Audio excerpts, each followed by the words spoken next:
찬송하시겠습니다. 찬송가 516장입니다.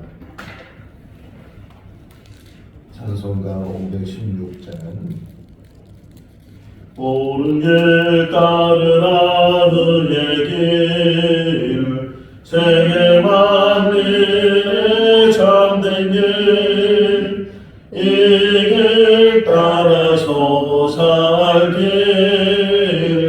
온 세계에 전하세. 만 백성이 나갈 길, 어두운 밤 지나고 돈 튼다. 환한 빛 보아라 저기, 주 예수의 나라 이 땅에 곧 오겠네 오겠네.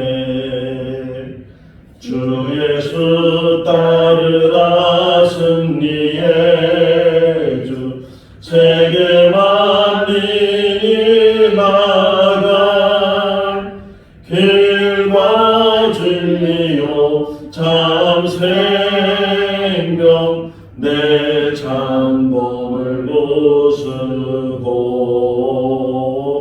다 따르라 평화. 어둠 밤 지나고 돈 튼다. 환한 빛 보아라 저기, 주 예수의 나라 이 땅에 곧 오겠네 오겠네. 놀라운 이 소식 알리어라. 세계 만민을 구하려 내 주 예수를 보내신 참 사랑의 하나님. 만 백성이 따를 길, 어두운 밤 지나고 돈 튼다. 환한 빛 보아라 저기, 주 예수의 나라 이 땅에 곧 오겠네 오겠네. 고난길 헤치고 찾아온 길, 많은 백성을 구한 길, 모두 나와서 믿으며 온 세상이 마침내 이 진리에 살겠네. 어두운 밤 지나고 돈 튼다. 환한 빛 보아라 저기, 주 예수의 나라 이 땅에 곧 오겠네 오겠네. 마가복음 13장 1절에서 13절 말씀입니다. 마가복음 13장 1절에서 13절 말씀. 예수께서 성전에서 나가실 때에 제자 중 하나가 이르되, 선생님이여 보소서, 이 돌들이 어떡하며 이 건물들이 어떠나이까? 예수께서 이르시되, 내가 이 큰 건물들을 보냐. 돌 하나도 돌 위에 남지 않고 다 무너뜨려지리라 하시니라. 예수께서 감람산에서 성전을 마주 대하여 앉으실 때에 베드로와 야고보와 요한과 안드레가 조용히 묻되, 우리에게 이르소서, 어느 때에 이런 일이 있겠사오며 이 모든 일이 이루어지려 할 때에 무슨 징조가 있사오리이까? 예수께서 이르시되, 너희가 사람의 미혹을 받지 않도록 주의하라. 많은 사람이 내 이름으로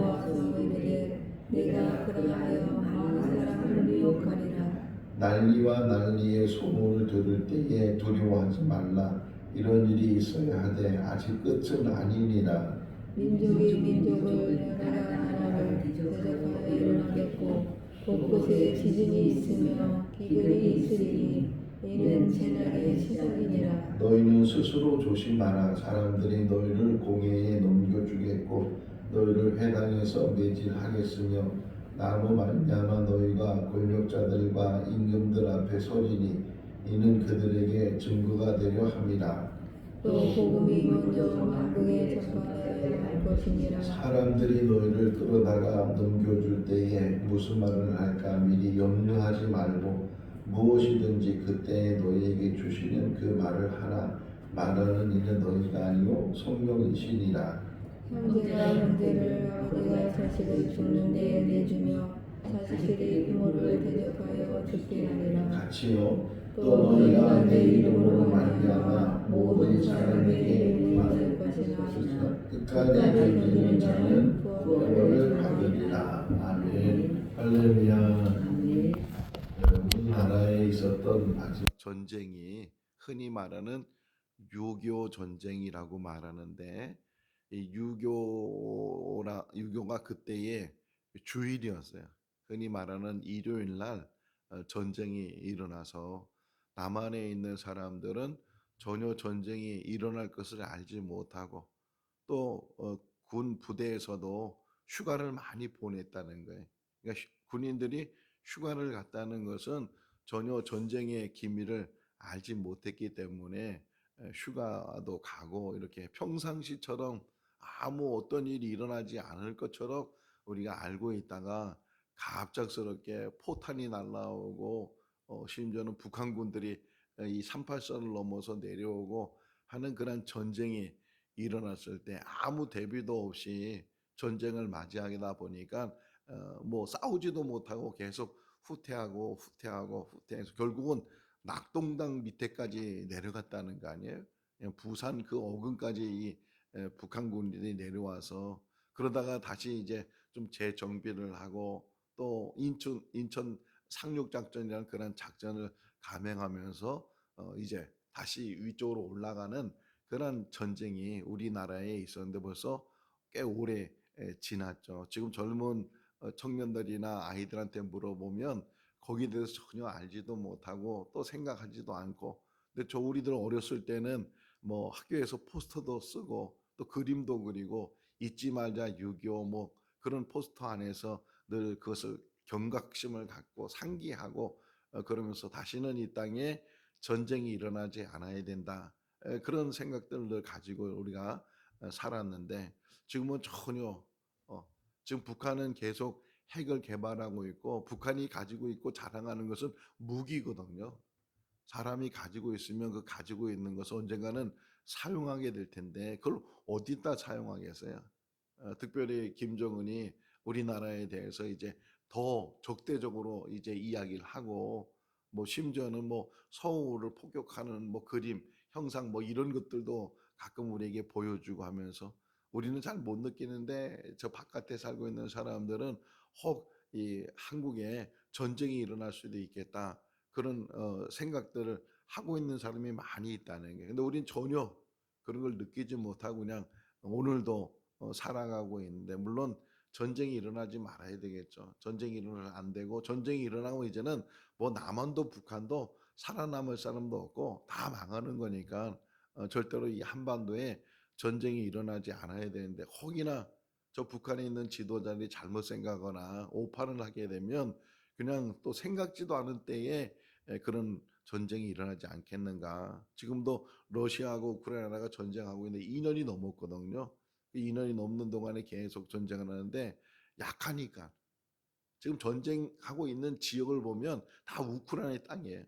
러시아 땅에서 전쟁하는 것이 아니고 우크라이나 땅에서 전쟁을 하고 있고 그냥 러시아가 공격해 오니까 그 방어하느라고 계속 이 전쟁을 치르고 있는 그런 상황 속에서 우리가 안타깝게 생각하고 늘 기도를 하고 빨리 그 러시아와 우크라이나 전쟁도 속기 종식이 돼서 평화를 다시금 회복하는 그 일을 위해서 기도도 하고 또 유엔이나 많은 기관들이 그 일을 위해서 힘을 쓰고 애를 쓰고 있는데 그런 일들 생각지도 않았던 이 상황 속에서 어떤 일이 일어났을 때 지금 마지막 때에 어떤 일이 일어나겠는가 이 제자들이 물었을 때 예수님께서 말씀하시는 그런 이야기를 보게 돼요. 자, 13장 1절을 보게 되면 이제 보니까 예루살렘 안에는 성전이 있잖아요. 성전이 있고 또 거기에 이제 성벽들을 쌓아놓고 했는데 솔로몬이 성전을 지을 때 저 레바논의 백향목을 가져다가 성전을 짓기도 하고 또 돌을 큰 돌을 예루살렘에서 구할 수 없으니까 저 멀리서 대리석을 이제 만드는 그런 지형에서 큰 돌을 다듬어다가 그것을 또 가지고 운반해 가지고 와서 이제 벽을 쌓기도 하고 또는 성전을 쌓기도 하고 그렇게 쌓았다고요. 그러니까 이 얼마나 튼튼한지 이것이 뭐 몇백 년 심지어는 1000년 2000년이 지나도 계속 그대로 그 큰 돌들이 세워져 있어요. 우리 진천이 자랑하는 것 중에 하나가 농단이잖아요. 돌다리. 이 1000년이 넘은 돌다리라고 물론 큰 물이 내려갈 때는 몇 개 다리가 휩쓸려 내려가기도 하고 그러는데 그래도 아주 건전하게 지금도 그 다리가 유지되고 있는 것을 보면 튼튼하게 세웠다고 생각하고 이 정도면 어떤 물난리가 나도 껐떡없다고 생각하는데 그 역시도 다 휩쓸려 내려갈 수 있고 그렇게 튼튼하게 세운 건물들도 다 무너질 수가 있다는 게 이제 가끔 TV를 통해서 어떤 나라에 대해서 이렇게 보면서 유적지를 보잖아요. 유적지를 보게 되면 뭐 그리스 유적지, 뭐 로마 유적지 이런 여러 유적지를 보게 되면 다 무너졌잖아요. 다 무너지고 세워져 있는 것을 기둥 몇 개가 이렇게 세워져 있는 것을 우리가 보기도 하는데 지금 그런 질문을 하고 있어요. 제자들이 갑자기 예수님께 물은 거죠. 이 돌들은 어떻게 되겠습니까? 이 건물들은 어떻게 되겠습니까? 이렇게 물었을 때 설마 이게 무너지겠어? 설마 이 건물이 무너지겠어? 이렇게 튼튼하게 만들었는데 지금 몇백 년이 지나고 1000년이 지났는데도 이 돌들이 이렇게 지금도 세워져 있는데 이게 무너지겠어? 근데 왜 이런 질문을 했을까요? 어쨌든 갑작스럽게 예수님께 이런 질문을 했을 때 예수님께서 그 질문에 대해서 답하시기를 돌 위에 돌도 남지 않을 것이야. 그러니까 다 무너진다는 거잖아요. 돌 위에 돌도 남지 않을 것인가 다 무너진다는 게 전혀 무너질 기미가 없고 무너질 수도 없는 그런 형태인데도 불구하고 주님은 다 무너진다는 거예요. 근데 아니나 다를까 정말 역사적으로 AD 70년경에 로마가 아주 예루살렘을 다 무너뜨려 버려요. 그러니까 돌 위에 돌도 남지 않도록 다 무너뜨리고 성전에 있는 거 다 무너뜨리고 이런 역사적인 일들이 있었는데 그 전에 지금 제자들이 무너고 예수님이 말씀하셨어요. 자, 그러면서 예수님은 이제 마지막 십자가 사역에서 예루살렘에 가시는데 예루살렘에 들어가셨다가 또 이제 주무실 때는 베다니로 가서 베다니는 감람산을 지나서 이렇게 베다니가 있거든요. 그러니까 그 베다니를 가는 중에 감람산에 도착했을 때 감람산에서 이렇게 서 있으면 바로 코앞에 예루살렘이 보여요. 이렇게 한 골짜기가 하나 있고 여기가 예루살렘, 여기 감람산 이렇게 되는데 거기서 이렇게 앉아 계시는데 3절에 보면 그 감람산의 성전을 마주 보면서 제자 4명이 물었어요. 무슨 징조가 마지막 때가 되면 무슨 징조가 일어나겠습니까? 자, 예수님께서 이제 높은 산에 기도하러 가실 때 세 사람을 데려가시죠. 베드로와 야고보와 요한을 데려가시는데 여기 자세히 보시면 3절에는 한 사람이 더 이 집에 들어가 있어요. 이름이 안드레죠. 왜 이렇게 이 안드레가 평소에는 예수님이 12명을 데려다니시고 또 특별한 곳에서는 예수님이 3명을 데려가시는데 뭐 야이로의 딸 집에 들어갈 때도 이 세 사람 베드로, 야고보, 요한 이렇게 세 사람을 데려가시고 어디 특별한 어떤 사건 속에서 세 사람이었는데 여기서는 또 안드레가 불쑥 튀어나왔어요. 그러니까 예수님께서는 오늘 묵상하면서 예수님께서는 이 세 사람을 특별히 사랑한 게 아니고 그 상황에 따라서 때로는 다 데려가지 않으시고 몇 사람만 데려가기도 하시고 또는 다 같이 가기도 하시고 이런 상황 속에서 여기 지금 흔히 말하는 감람산 강론이라고 하는데 이 감람산에 앉아 계실 때 4명의 제자가 지금 예수님께 물어보면서 무슨 징조가 있겠습니까? 마지막 때가 되면 무슨 징조가 있겠습니까?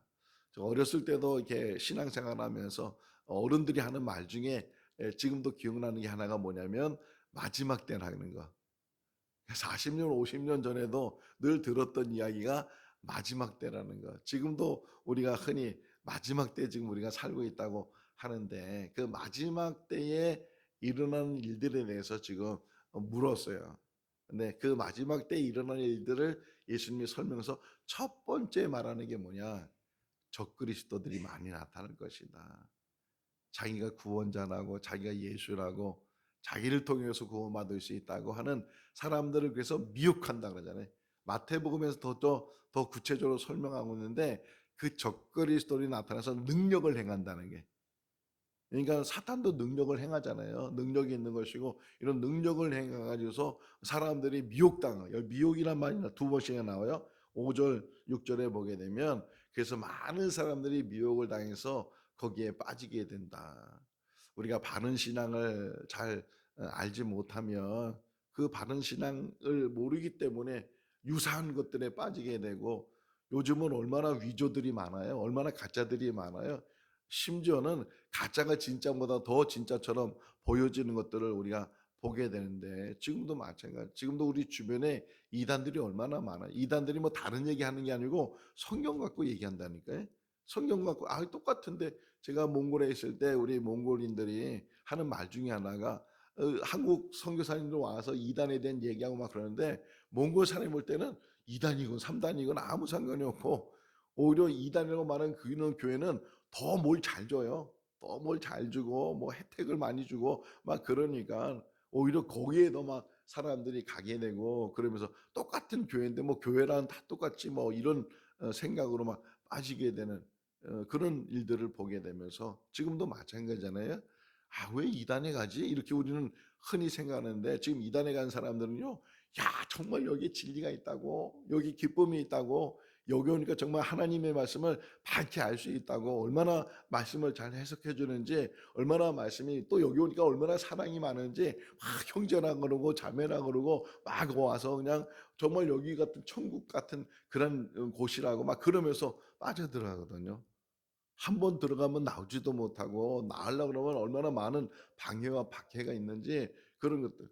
한 번은 제가 몽골에 있을 때 청년들이 수련회 왔는데 그 청년들이 다 소개하는데, 자기는 신천지에 들어갔다가 나왔다 그러고 자기는 구원파에 들어갔다 나왔다 그러고 다 그 교회 상록교회라는 그 교회 청년들이었는데, 그 청년들은 다 이단에 빠졌다가 나온 사람들이에요. 근데 그 사람들 얘기를 들어보니까 들어가는 건 쉬운데 나오는 게 얼마나 힘든지 모른다. 그래도 간신히 어쨌든 그렇게 해서 나와서 다시금 바른 신앙생활을 하고 있고, 또 그것을 경험해서 이제는 이단에 빠지는 사람들에 대해서 더 정말 애처로운 마음을 가지고 안타까운 마음을 가지고 그들을 위해서 다시 그들을 꺼내기 위해서 애를 쓰는 그런 청년들의 모습을 보면서, 한번 미혹당하면 거기에 빠지게 되면 거기에 헤어나오지 못하는 일들이 얼마나 많이 있는가. 특별히 마지막 때가 되면 제일 먼저 예수님 말씀하시는 게 적그리스도. 아, 이런 훌륭하신 분이 없다고. 이런 목사님이 없다고. 정말 예수님 같으신 분이고 얼마나 성경을 깊이 연구하셨는지, 얼마나 성경을 능통했는지, 참 성경을 꿰뚫고 있다고. 뭐 계시를 받으신 분이라고 뭐 이래 가지고서 사람들을 미혹하게 되고 빠지게 되는 거예요. 저는 지금도 기억나는 것 중에 하나가, 제가 한 번은 유교를 좀 배우고 싶었어요. 유교가 어떤 사상을 가지고 있는가. 그래서 성균관대 교수님이 강의하는 그 강의를 제가 청강을 했어요. 뭐 그 대학에 다니는 안 거니까 청강을 해서, 그래서 그분의 강의를 이제 한 학기 듣게 되는데, 쉬는 시간 있잖아요. 2시간, 3시간 수업을 하니까 쉬는 시간에 커피 한 잔을 갖다 드리면서 참 교수님 말씀을 들으면서 교수님의 어떤 학문이 깊다는 그런 느낌을, 그런 것을 깨닫습니다. 그런 것을 느낍니다. 그렇게 말씀을 드리니까 그분이 다 듣고 나서 하는 얘기가, 아닙니다. 제가 가지고 있는 학문은 태평양 바다에 물 한 바가지도 안 되는. 그 말에 너무 감동이 된 거예요. 우리는 뭐 10년 몇십 년 했다고 하면, 뭐 박사학위를 가지고 있다고 하면 뭐 얼마나 깊은가, 얼마나 뭐 조회가 깊은 거. 어제 그 공자 얘기했잖아요. 그 공자 얘기하면서 60대는 이순, 60대는 이순, 70대가 되면 뭐냐면은 어떤 것도 실수함이 없다는 게. 어떤 것도 실수함이 없다. 그런데 우리 인생을 보면 60이 돼도 듣는 걸 제대로 이해하지 못하고 또 70이 돼도 우리 인생 속에서 정말 어떤 것도 실수함이 없이 그렇게 살지 못하는 이 우리가 부족한 그런 인생을 살아가고 있는데 수십 년 동안 그렇게 말씀만 붙들고 말씀의 깊이를 더한다 할지라도 얼마나 우리가 말씀을 깊이 깨닫게 되고 깊이 알겠어요. 그냥 오직 부족함을 느끼면서 늘 하나님 앞에 우리의 부족합니다. 우리 연약합니다. 이사야서에 보니까 이런 고백을 하더라고요. 하나님 저에게 아침마다 깨닫는 은혜를 베풀어 달라고. 우리도 날마다 하나님의 말씀을 붙들고 부족함을 깨달으면서 하나님 말씀 안에서 아침마다 이 새벽마다 주시는 말씀이 우리에게 정말 힘이 되고 이 말씀을 통해 다시금 깨달음이 되는 그런 삶이 우리 삶이 되어야 될 줄로 믿습니다.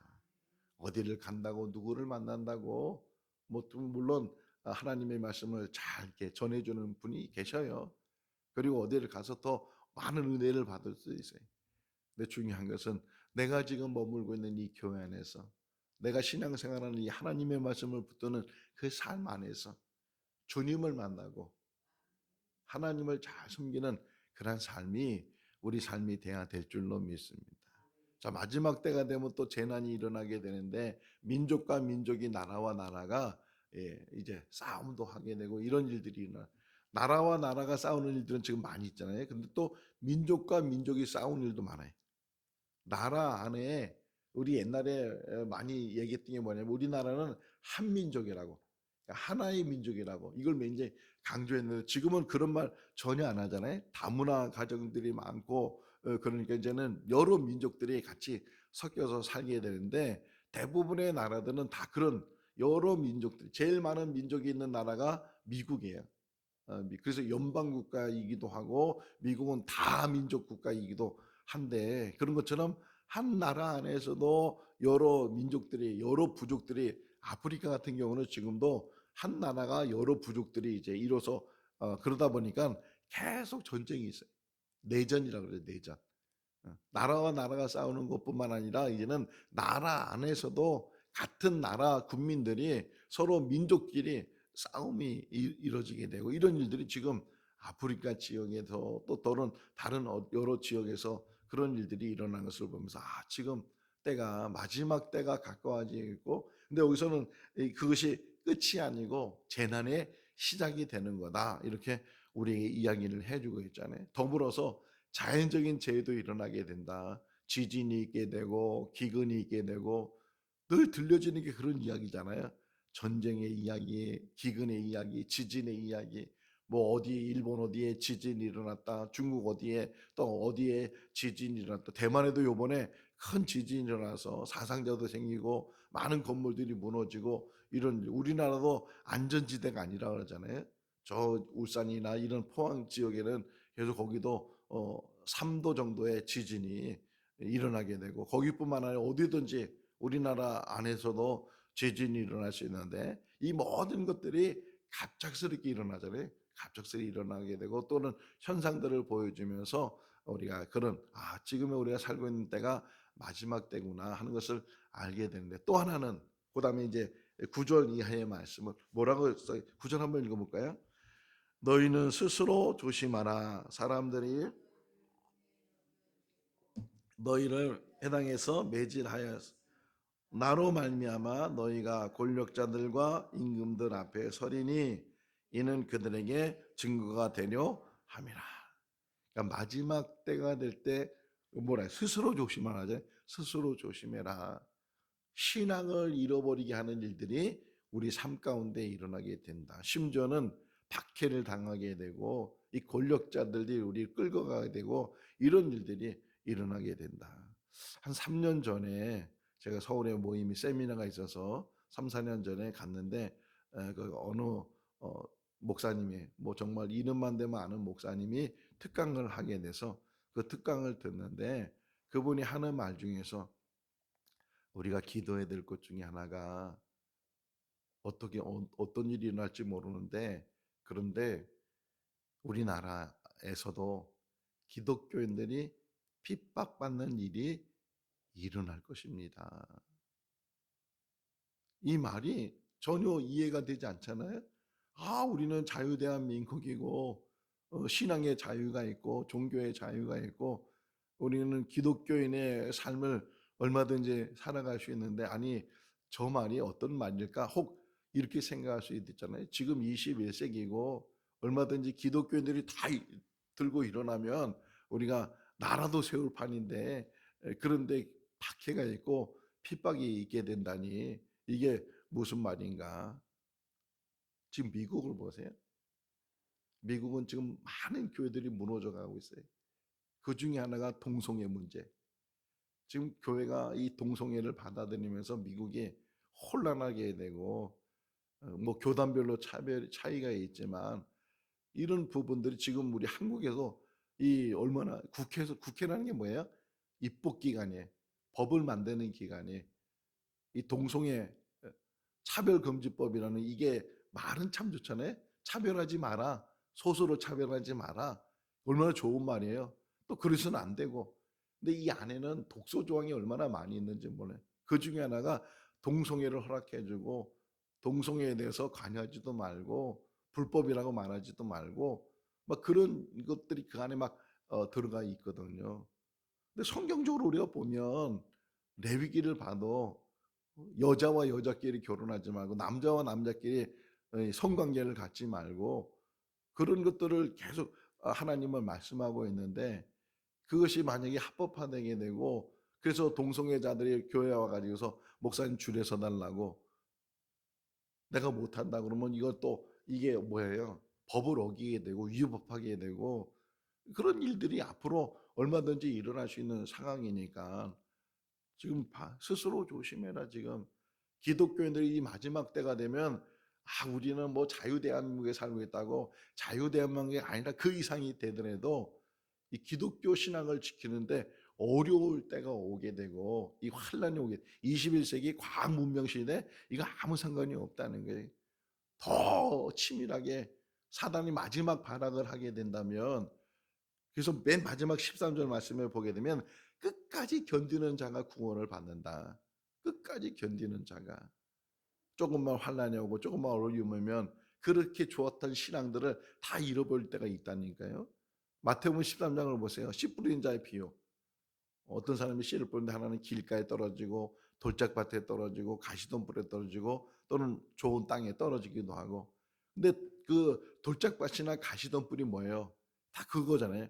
조금만 시련이 오고 핍박이 오고 박해가 오고 조금만 환난이 오고 조금만 어려움이 생기게 되면 금방 그 뜨거웠던 신앙을 다 잃어버리게 되고 내가 언제 예수님을 믿었냐 언제 하나님을 믿었느냐 그런 것처럼 그 신앙을 잃어버리게 되는 특별히 마지막 때가 되면 더 그런 일들이 그런 박해들이 많이 일어나게 될 텐데 그때 주님이 좀 얘기해 주시는 거예요. 그럼에도 불구하고 끝까지 견디는 자가 될 뿐만 아니라 마지막은 복음이 온 땅에 전해졌을 때 그때가 이제 마지막 때가 오게 될 것이고 또 너희가 혹이나 붙잡혀 가거나 또 너희가 또 어려움을 당하거나 그랬을 때 염려하지 말라는 게 그러면서 하시는 말씀이 뭐냐면 11절 말씀 끝부분에 보게 되면 너희는 성령이 함께 하신다. 무슨 말 할까 염려하지도 말고 그 일로 인해서 너희가 좌절하거나 그것 때문에 너희가 이 어려운 일을 당했을 때 하나님은 안 계신가 보다 이런 부정적인 생각이나 잘못된 생각을 갖지 말고 오히려 이런 어려움 가운데서도 정말 이 마지막 때가 되면 믿음이 있는지 없는지를 확인할 거 아니에요. 다 알곡처럼 보여지지만 알곡도 있고 쭉정이가 있고 그런 교회 안에서도 그런 것들이 있는데 마지막 때가 되면 오히려 더 곤란해.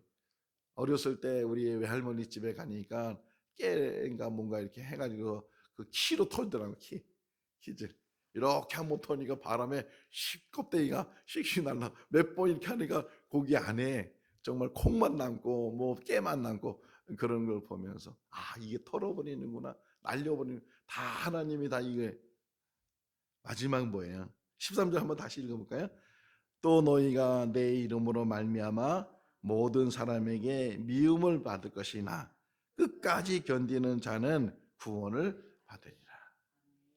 끝까지 견디는 자, 끝까지 주님 붙드는 자, 끝까지 십자가 붙드는 자, 천국 가는 그날까지 오직 믿음 안에서 살고 흔들리지 않고 누가 어떤 말을 해도 어떤 미혹을 해도 어떤 유혹을 해도 어떤 어려움이 있어도 끝까지 주님 붙들고 믿음으로 승리해 나가는 우리 모두가 다 될 수 있기를 주님의 이름으로 축원합니다. 기도하겠습니다. 사랑이 많으신 하나님 아버지, 말세 지말에 사는 우리들의 삶입니다. 무엇이 진리인지 무엇이 참인지 때로는 분간하지 못할 정도로 거짓이 판을 치고 있습니다. 불의가 아버지 하나님 이 세상을 지배하려고 합니다. 하나님 아버지, 진실이 사라져가고 있고 참이 사라져가고 있는 이 시대에 저희들에게 분별력을 주시고 또 바른 믿음을 허락하여 주시옵소서. 진리를 외치는 소리들이 들리지만 참 진리가 아닌 것들이 우리를 미혹하고 우리를 넘어뜨리려고 합니다. 하나님 아버지, 깨어있지 않으면, 각성하지 않으면 우리들도 휩싸이게 되고 이 가지고 있는 작은 믿음도 혹이나 잃어버릴 수 있습니다. 아버지 하나님, 주님만 바라볼 수 있도록 은혜 베풀어 주시고 오직 십자가의 은혜를 깨닫는 우리들 되게 하여 주시옵소서. 오직 하나님 나라를 향해서 나가는 그 발걸음이 실족하지 않도록 도와주시고 끝까지 믿음 붙들고 끝까지 견디는 자가 구원을 받는다고 말씀하셨사오니 끝까지 견뎌서 참 구원에 이르는 우리의 삶이 되게 하여 주시옵소서. 생거 진정교회 세워주신 것 감사합니다. 이 교회에 속한 모든 성도들 사랑의 공동체를 이루게 하시고 믿음의 공동체를 이루게 하시고 이끌어주고 밀어주고 함께 손을 잡고 구원의 길로 가는 귀한 아름다운 교회가 되게 하여 주시옵소서. 오늘도 주 안에서 복된 하루의 삶이 되게 하시기를 간절히 바라옵고 예수 그리스도 이름으로 기도하옵나이다. 아멘. 마쳤습니다. 자유롭게 기도하시 바랍니다.